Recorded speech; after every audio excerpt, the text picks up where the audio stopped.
dewa gedhe dawa iso gedhe dawa Nek sapa gadahane maratuwa kowe iki aja ngawur maratuwamu cilik ya tak nuruti tak odoti suwi-suwi mundak gedhe iki nyambung keluarga jorok tenan iki nanti kaya gulu kendi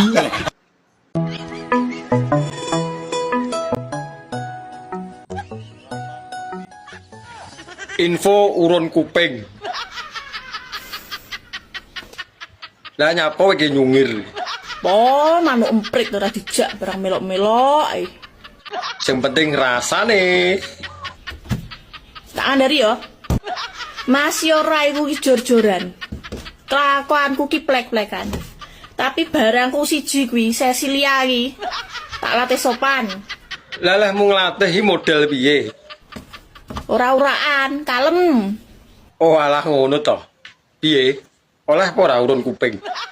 Gaya nemte urun kuping. Barangnya melek kualitasnya. Ngono lho. Lah iki lho apa wis tau uruh nggonku ye? Kok muni elek iki? Iki wis iso eliminasi di mandiri aku iki, Bang. Paling ngerti pisan yo ketagihan kuwi. Tidak diterima. Wis to dijajal sik.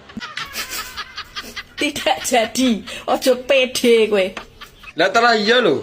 Lah dibuktekne apa piye?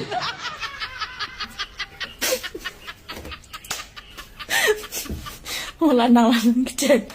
Entek-entekan kowe ya ape mbuli aku ya. Muga-muga FYP men didelok bojone. Los.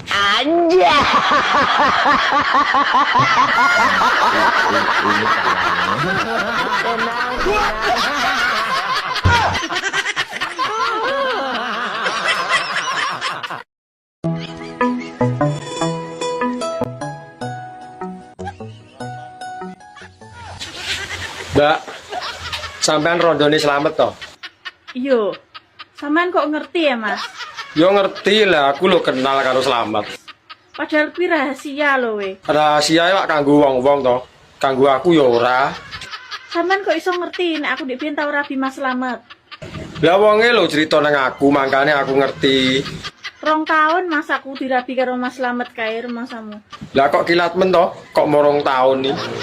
Sing mare gak iso move on ya apa? Sing mare gak iso lali aku untune Mas, tenan. Oh alah, mur perkara untu toh. Nek ngger eling Mas Slamet langsung ngaceng modele aku. Apa ora yo kewalik iki? Tapi aku ditinggal karo wong wedok liya, Mas. Ora usah digetuni. Golek liyane selamat kan yo akeh. Piye ngene iki carane golek wong lanang sing padha karo Mas Slametku? Aku wis tau karo Agus yo ora mampeh, karo Mas Pur yo ora enak, karo Mas Imam yo ora puas. Anjay.